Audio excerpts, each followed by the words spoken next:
Yep, what's going on YouTube? It's the flyest vlogger on the planet. My name is Showtime the Czar. Welcome back to the channel. Hope everybody's having a great, positive, productive day as always. I have hip hop news, cultural updates, and everything like that for you guys today. But before we do any and all of that, you know what you got to do. You see that subscribe button on your screen right there. I need you to click that, turn that bell icon on, so each and every time one of my videos drop, you'll be the first to watch it. All right, now let's get into it, y'all. Drop my intro.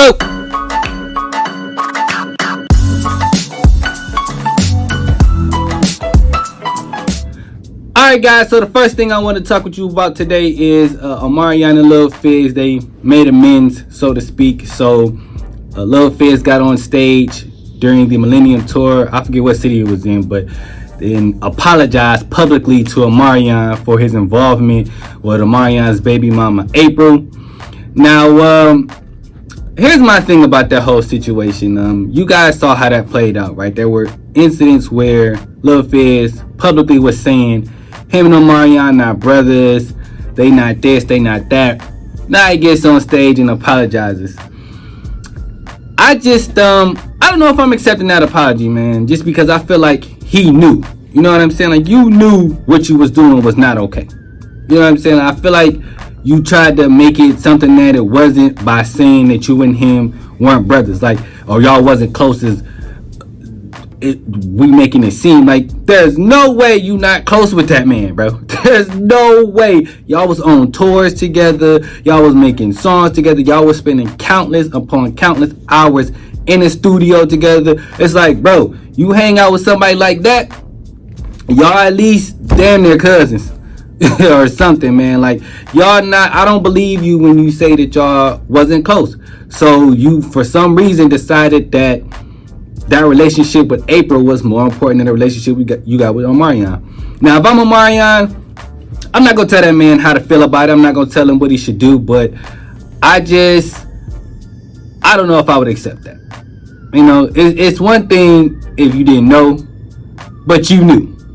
And that's the part that throws me. If you know something like that and you decided to cross your brother, your friend, a person that you've been putting in work with, y'all got money together, y'all broke bread together. Hell, y'all probably was passing hoes back then, you know what I'm saying? Like, so all of a sudden now y'all not close. Like, come on, man, knock it off, bro. And I just think that's corny. And a lot of people saying that his bag getting low, so that's why he trying to make amends. I don't know if his bag necessarily getting low, because he probably still getting them loving hip-hop checks, but to me, it feels a little phony to me, just because I feel like he knew. And that's just, I'm gonna keep going back to that. You knew. There was no way that you didn't know that that was not okay. It's just that simple to me. But let me know how you guys feel about that in the comments below. Do you think Lil Fizz's apology was believable, or do you think he running out of money, so he trying to get the bag? Would you accept Lil Fizz's apology? Let me know all of that in the comments below.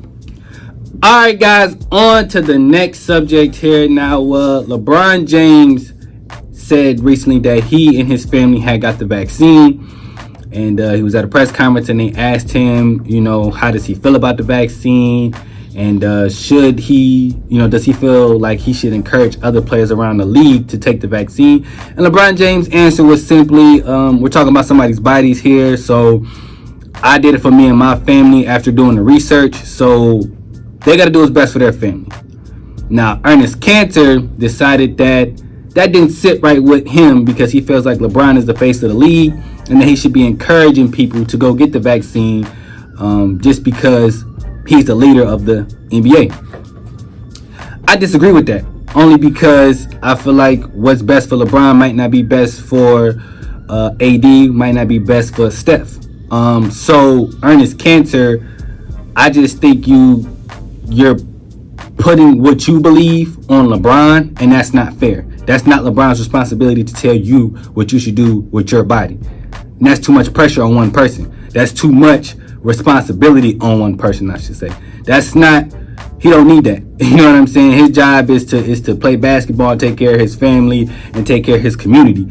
Not to tell everybody individually how to run their household and their life. And I feel like that's what it's come down to when it comes to this vaccine. LeBron did it, and he said he's not telling people not to do it, and he's not telling people to do it. He said, I did it, and this is what happened to me. So if you're thinking about doing it, I could tell you, you know, X, Y, and Z.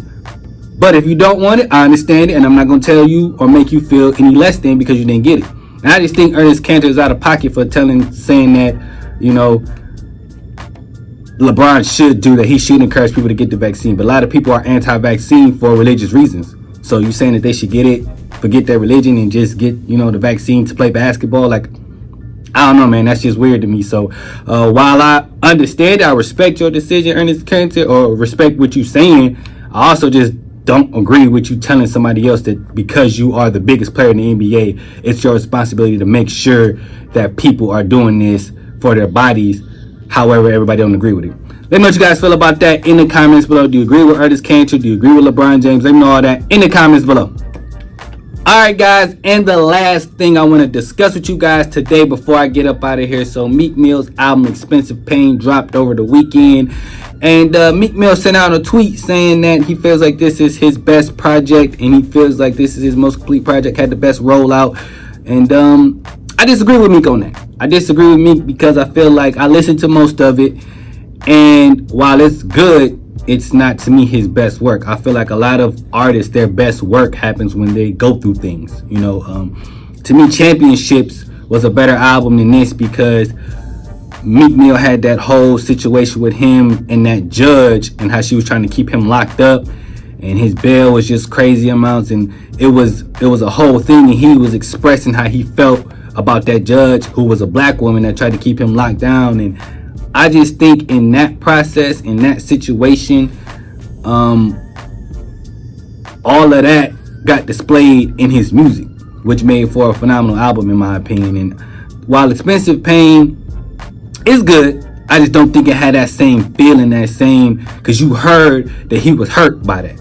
He was locked up. He couldn't see his kids. So that's a different type of pain than going through whatever he's feeling right now. I'm not saying that Exensive Pain don't have its own background, because he did kind of explain what Exensive Pain is. It's a multitude of things, but it just don't sit like how, you know, because we saw that situation play out, you know, with the whole judge. That was in the news like every other day, if not every day, because it was a black woman and trying to keep a black man locked up.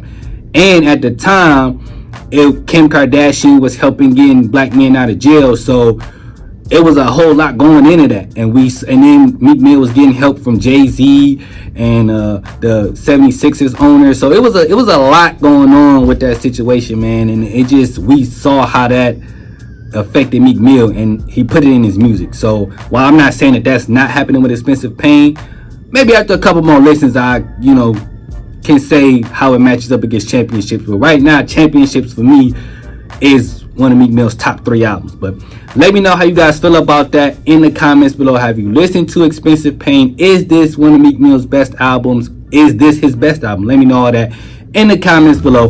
But that is all I got for you guys today. If you guys enjoyed this video, you know what to do. Like, comment, share, subscribe. And until next time, I'm out of here, y'all. Peace.